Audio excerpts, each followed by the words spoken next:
अस्सलाम वालेकुम व्यूअर्स। हम अपने व्लॉग्स का सिलसिला मज़ीद आगे बढ़ाते हैं। मेरा आज का टॉपिक थोड़ा-सा हट के है, लेकिन वो पाकिस्तान के ही गिर्द घूमता है। आज मैं आपके सामने एक कंपैरिज़न पेश करूँगा जो कि 19वीं सदी के मेक्सिको का आज के पाकिस्तान से, यानी कि 19वीं सदी में मेक्सिको के क्या हालात थे और आज पाकिस्तान के क्या हालात हैं और कैसे वो एक-दूसरे से मुमासिलत रखते हैं। लेकिन टॉपिक की डिटेल में जाने से पहले व्यूअर्स, मैं आपसे रिक्वेस्ट करूँगा, जिन दोस्तों ने अभी तक मेरा चैनल सब्सक्राइब नहीं किया वो मेरे चैनल सब्सक्राइब करें और बेल आइकन के बटन को प्रेस करें ताकि उन्हें हर नई आने वाली video, social economic political consciousness से भरपूर वीडियो फ़ौरन मिले। और मेरे इस टॉपिक के बारे में अपनी राय से कमेंट्स में ज़रूर आगाह कीजिएगा और वीडियो लाजमी एंड तक देखिएगा। आपको इसमें बड़ी गहराई में जाके आपको आइडिया होगा कि पाकिस्तान के सिस्टम को कैसे स्ट्रेंथन किया जा सकता है। तो चलिए अपने टॉपिक की तरफ चलते हैं। व्यूअर्स, 1821 में मेक्सिको ने अपनी मदर कंट्री स्पेन से आज़ादी हासिल की थी। उस वक़्त एक वेव चल रही थी लैटिन अमेरिका और नॉर्थ अमेरिका में आज़ादी हासिल करने की वेव चल रही थी। अमेरिका ने 1776 में अपनी मदर कंट्री ग्रेट ब्रिटेन से आज़ादी हासिल की थी, तो यहाँ पे भी आज़ादी हासिल कर ली गई। अच्छा, जो मैं आपके सामने मेक्सिको का 19वीं सदी का मंज़रनामा पेश करने लगा हूँ, वो मैंने लिया है व्हाई नेशंस फेल। एक बड़ी मशहूर ज़माना किताब है जिसमें अमेरिकन मुसन्निफ़ीन रॉबर्टसन और एस मोगलो ने बड़ा एक डिटेल इन डेप्थ तज़िया पेश किया, जिसमें उन्होंने चीज़ों की गहराई में जाकर देखा है। फैक्चुअल बेस्ड, एविडेंस बेस्ड उन्होंने बातें की हैं, यानी एम्पिरिकल बेस्ड उन्होंने बातें की हैं। और उसमें उन्होंने बताया कि बहुत सारी कंट्रीज़ क्यों पीछे रह गए, बहुत सारी कंट्रीज़ क्यों नाकाम हुए और बहुत सारी कंट्रीज़ क्यों कामयाब हो गए, क्या चीज़ें ऐसी थी जिनकी वजह से कामयाबी और नाकामी मुल्कों के हिस्से में आती रही। और मोर और लेस उसमें जो बात की गई है वो सिस्टम की ही बात की गई है कि सिस्टम कैसे उनका कमज़ोर था, क्या-क्या चीज़ें सिस्टम में रोल प्ले करती थी, क्या-क्या चीज़ें उनका सिस्टम होता है, बेसिकली सिस्टम होता क्या है और कैसे वो चीज़ें जो थी वो मुल्कों को आगे और पीछे लेके जाती रहीं। तो चलिए मेक्सिको की बात करते हैं। 1821 में मेक्सिको ने आज़ादी हासिल की और लेकिन आज़ादी हासिल करते ही, अच्छा, उसमें उन्होंने एक बात बड़ी वाज़ेह की है कि आज़ादी एक ख़ास तबके ने हासिल की थी। कॉलोनियल सिस्टम जो मेक्सिको का था वो बहुत ही ज़्यादा ज़ालिम किस्म का सिस्टम था वहाँ पे। लोगों को बिल्कुल ही हकूक़ वहाँ पे हासिल नहीं थे लोगों को, स्पेशली जो वहाँ के लोकल लोग थे जो शुरू से रह रहे थे। इंडियंस कहा जाता है उन्हें। तो एक मखसूस तबके ने आज़ादी हासिल की और उन्होंने अपनी इकोनॉमिक मोनोपोलीज़ और पॉलिटिकल मोनोपोलीज़ को मेंटेन करने के लिए स्पेन से बेसिकली आज़ादी हासिल की थी, जिसका बाद में अमली मुज़ाहरा देखने को मिलता रहा। 1824 में 1821 में आज़ादी हासिल की और 1824 से लेकर 1867 तक मेक्सिको में 52 प्रेज़िडेंट्स आए गए, यानी कि 52 दफ़ा गवर्नमेंट चेंज हुई वहाँ पे। हर कुछ अरसे बाद पिछली गवर्नमेंट को नए लोग आके उनकी खींचातानी करते थे और उनको हटा देते थे और इसमें शायद 4 से 5 दफ़ा जो उन्होंने प्रोसीजर उनके कॉन्स्टिट्यूशन में दिया था, उसके मुताबिक प्रेज़िडेंट आए। सिर्फ़ 4 से 5 दफ़ा, अदरवाइज़ उस सिस्टम को मैनिपुलेट करके, उस सिस्टम को सबोटाज करके वो लोग आए गए। और उसमें बल्कि एक तो बड़ा एम्बिशियस उनमें प्रेज़िडेंट रहा जो 1833 से लेकर 1855 तक 11 दफ़ा वो आके प्रेज़िडेंट बना और 2 दफ़ा तो वो सिर्फ़ 1-1 महीने के लिए आके प्रेज़िडेंट बना। हर कुछ अरसे बाद उसके मुखालिफिन उसको पकड़ के कुर्सी से उतार देते थे। वो वापस बाहर आता था, गवर्नमेंट से बाहर आता था, वो फिर अपने मुखालिफिन को कुर्सी से पकड़ के खींच लेता था। तो वहाँ पे जो सियासी स्टेबिलिटी थी वो नहीं कायम हो सकी और उसकी वजह से हुआ क्या? उसकी वजह से वहाँ पे सिस्टम पी नहीं सका। वहाँ पे गवर्नमेंट की रिट ना होने के बराबर थी और इसी दौरान में अमेरिका ने जो टेक्सास, जो कि पहले मेक्सिको का इलाका था, उस पे कब्ज़ा कर लिया। टेक्सास स्टेट जो अमेरिका की है वो बेसिकली एनेक्स की गई है मेक्सिको से। ये इसी दौरान ये की बात है, जब अमेरिका बड़ी तेज़ी से तरक्की कर रहा था और मेक्सिको उस वक़्त मज़ीद करीब से करीब होता जा रहा था। गवर्नमेंट की रिट नहीं थी, वहाँ पे लोगों को प्रॉपर्टी राइट्स हासिल नहीं थे, उनकी प्रॉपर्टी जो थी वो इंतहाई इनसिक्योर थी। आप अगर पाकिस्तान के हालात का जायज़ा लें तो आपको ये चीज़ बड़े अच्छे तरीके से वाज़ेह होगी कि प्रॉपर्टी कैसे इनसिक्योर होती है, कोई भी आके कब्ज़ा कर लेता था उसके ऊपर।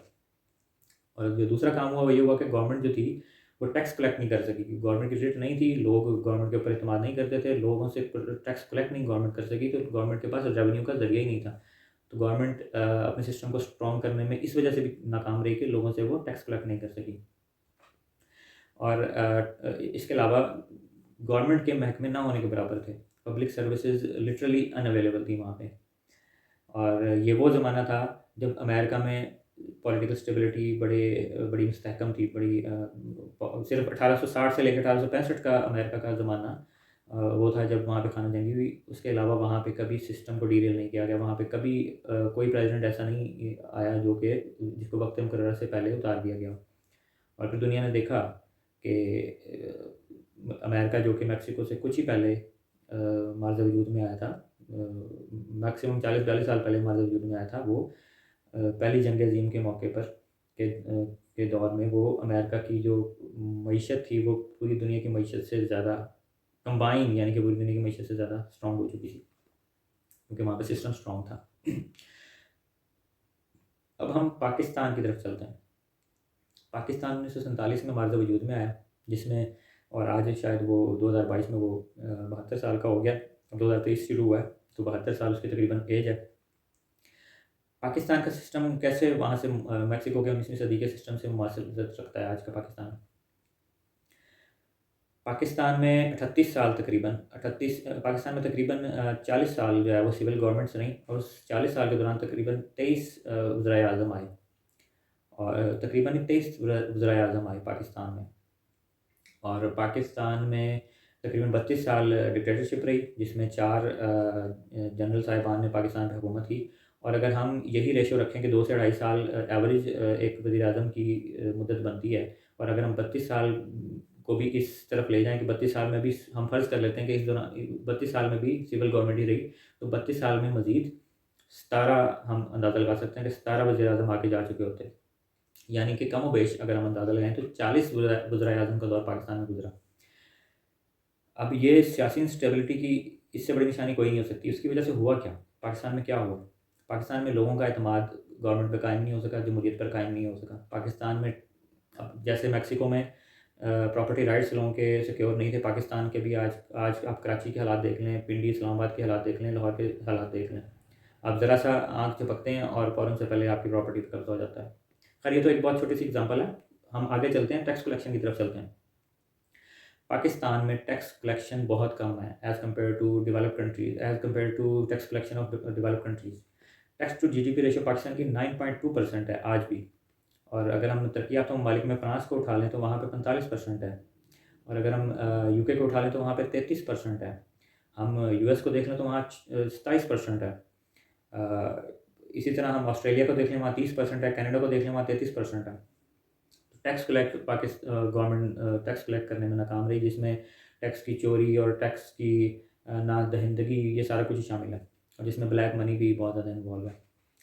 हम पब्लिक सर्विस की तरफ चले जाते हैं। पब्लिक सर्विस में पाकिस्तान के क्या हालात हैं, सबके सामने बात हैं। पाकिस्तान के महकमे डिलीवर करने में बहुत ज़्यादा नाकाम है, और वहाँ पे करप्शन का दौर है। फिर हम चलते हैं इकनॉमिक मोनोपोलीज़ की तरफ। उसकी सबसे बड़ी एग्जांपल हालिया दिनों में होने वाले मौजूदा पीएम शहबाज शरीफ के बेटे सलमान शहबाज का सोलर एनर्जी के कॉन्ट्रैक्ट का सिंगल हैंडेडली हासिल करना है। अब ये वो कॉन्ट्रैक्ट है, अब आने वाला दौर सारा ग्रीन एनर्जी का है, पूरी दुनिया उसके पीछे भाग रही है। अमेरिका, चाइना, यूके, जापान, इन सब के दरमियान एक रेस लगी हुई है कि ग्रीन एनर्जी पे किसने सबसे ज़्यादा महारत हासिल करनी है, किसने उसके ऊपर सबसे ज़्यादा तरक्की करनी है। तो फ्यूचर ग्रीन एनर्जी का है, और उसके ऊपर जहाँ पे हेल्दी कंपटीशन होना चाहिए था, हर बिडर को जहाँ पे इक्वल मौका मिलना चाहिए था, जो कि मेरिट बेस्ड जो कॉन्ट्रैक्ट हासिल होना चाहिए था, वो सिर्फ पीएम के बेटे को हासिल हुआ। वैसे तो एक सिंगल कॉन्ट्रैक्टर को इतना बड़ा कॉन्ट्रैक्ट मिलना नहीं चाहिए। हेल्दी कंपटीशन के थ्रू 8-10 कॉन्ट्रैक्टर्स को या इससे भी ज़्यादा कॉन्ट्रैक्टर्स को आप बिल्कुल दें, लेकिन एक फेयर बिडिंग के थ्रू मिलना चाहिए था। लेकिन किसी को कुछ नहीं पता कि किस तरह बिडिंग हुई, कैसे ये कॉन्ट्रैक्ट सलमान शहबाज को मिला, कैसे नहीं मिला। ये इकनॉमिक मोनोपोलीज़ की बहुत बड़ी एग्जांपल है। फिर जो मोनोपोलीज़ की एग्जांपल है वो एफडब्ल्यूओ भी मोनोपोलीज़ की एग्जांपल है कि बहुत ज़्यादा कॉन्ट्रैक्ट्स होते हैं कंस्ट्रक्शन से रिलेटेड, वो एफडब्ल्यूओ के खाते में जाते हैं। बहरहाल इकनॉमिक मोनोपोली सेम, मोर और लेस सेम हालात जो मैक्सिको के 19वीं सदी में थे वो आज पाकिस्तान के हैं। पाकिस्तान का सिस्टम इतना ज़्यादा कमज़ोर है, उसका अंदाज़ा आप लगा लें कि वहाँ यहाँ पर डिक्टेटरशिप भी रही, यहाँ पे बड़ी जल्दी वज़ीर आज़म को उतारा भी जाता रहा, और आज तक कोई भी पाकिस्तान की तारीख में वज़ीर आज़म ऐसा नहीं गुजरा जो अपनी मुद्दत पूरी करके गया हो। तो इससे बड़ी कमज़ोरी और क्या होगी? तो मैंने अपने पिछले व्लॉग में ज़िक्र किया था कि मैंने एक ट्वीट पढ़ी थी, उसमें मैंने ज़िक्र किया था कि किसी ने बड़ी खूब बात की थी कि दुबई के ज़ेब्रा क्रॉसिंग पर लगा हुआ ट्रैफिक सिग्नल पाकिस्तान के आइन से ज़्यादा ताकतवर है।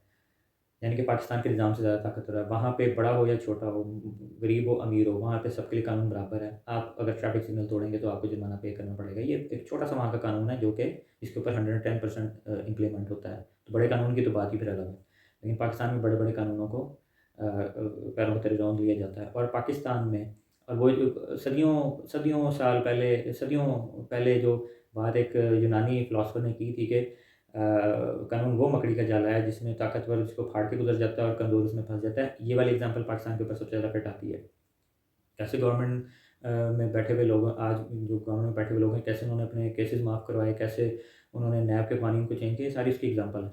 तो अच्छा, फिर हम मेक्सिको की तरफ थोड़ा दोबारा चलते हैं। आज मैं मेक्सिको में इकॉनमी के बारे में पढ़ रहा था, तो वहाँ पे 1.273 ट्रिलियन डॉलर की वो इस वक़्त इकॉनमी है, जीडीपी है। और मोर और लेस उसका रकबा और तो शायद आबादी भी अमेरिका के आस-पास ही कहीं पे है।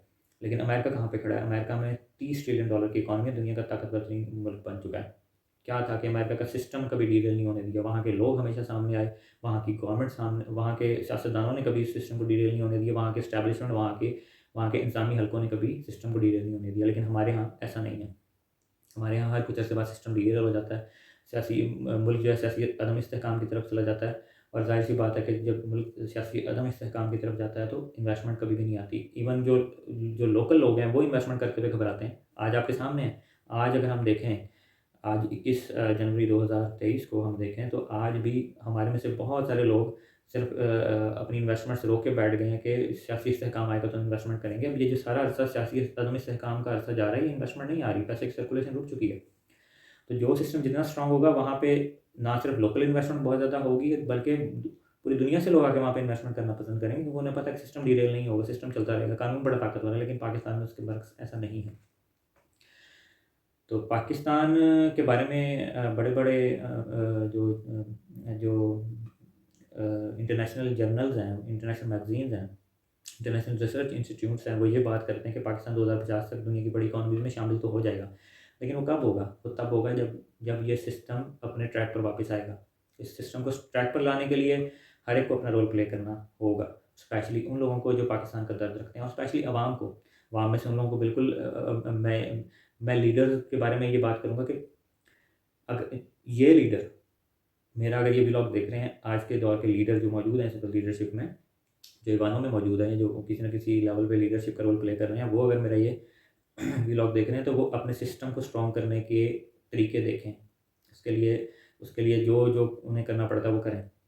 और अवाम को हम अवाम के लिए क्या मैं मैसेज देना चाहूँगा, हमें ये चाहिए कि अगर हम इस काबिल हैं कि हम लीडरशिप का रोल प्ले कर सकते हैं और हम में विज़न है, हम मुल्क का दर्द अपने अंदर रखते हैं, तो हमें आगे आके लीडरशिप की रिस्पॉन्सिबिलिटी लेनी चाहिए।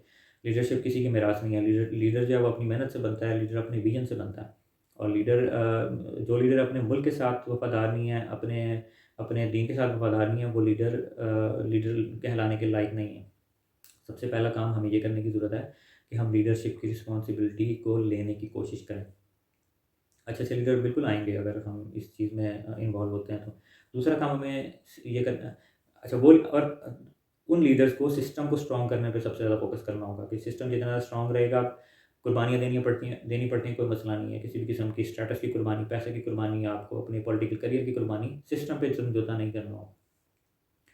दूसरा काम हम आवाम को ये करने की ज़रूरत है कि हम ऐसे लीडर्स को वोट दें। सबसे पहले तो हम ये कोशिश करें कि वोट शफ़ाफ़ हो, वोटिंग शफ़ाफ़ हो, इलेक्शन शफ़ाफ़ हो। उसके लिए हम एहतजाज कर सकते हैं, पीसफुल एहतजाज करें। हम अकाउंटेबिलिटी का कोई भी तरीका अडॉप्ट करना चाहें, हम करें। और दूसरा काम हम ये करें, हम उस लीडर को वोट दें जो वाक़ई विज़नरी हो, जो वाक़ई सिस्टम को स्ट्रॉन्ग करने वाला हो। इस चीज़ में के लिए हमें अपनी बेहतरीन बसीरत को बरोकार लाना होगा, तब जाके इंशाल्लाह ये सिस्टम स्ट्रॉन्ग होगा। ये सिस्टम स्ट्रॉन्ग होगा तो ये पाकिस्तान की इकॉनमी अपने ट्रैक पर खुद ब खुद आएगी। पाकिस्तान जो इकॉनमी है, वो इकॉनमी आपके सिस्टम के मरहून मिन्नत होती है। नो डाउट कि आज के दौर में इकॉनमी सबसे ज़्यादा अहमियत का हामिल है, लेकिन वो आपके पॉलिटिकल और आपके लीगल और आपके डेमोक्रेटिक सिस्टम की मरहून मिन्नत है कि वो कितना स्ट्रेंथन है, वो कितना स्ट्रॉन्ग है। वो स्ट्रॉन्ग होगा, आपकी इकॉनमी भी अपने ट्रैक पर खुद ब खुद आना शुरू हो जाएगी। ना सिर्फ लोकल लोगों को लोकल लोगों को, बल्कि पूरी दुनिया को इसके सिस्टम पे एतबार होगा और यहाँ पे इन्वेस्टमेंट भी आएगी, बिज़नेस होगा, यहाँ पे इंडस्ट्री ग्रो करेगी। और इस सिस्टम की कमज़ोरी का एक नुकसान ये भी हुआ कि जो इन्वेस्टमेंट थी, जो ओवरसीज़ पाकिस्तानी बाहर बैठा हुआ है या जो यहाँ के लोकल लोग हैं, वो सारा पैसा अपना रियल एस्टेट में इन्वेस्ट करते थे। और नतीजतन रियल एस्टेट में ऐसा बूम आ चुका है जो कि माहिरीन के मुताबिक बस्ट हो सकता है। तो इस पैसे को बिज़नेस और इंडस्ट्री में होना चाहिए, लेकिन उससे पहले अपने सिस्टम को स्ट्रॉन्ग करना बहुत ज़्यादा ज़रूरी है। इसके साथ ही मैं अपना ये व्लॉग यहाँ पे ख़त्म करता हूँ और आपसे इजाज़त चाहूँगा। अस्सलाम वालेकुम।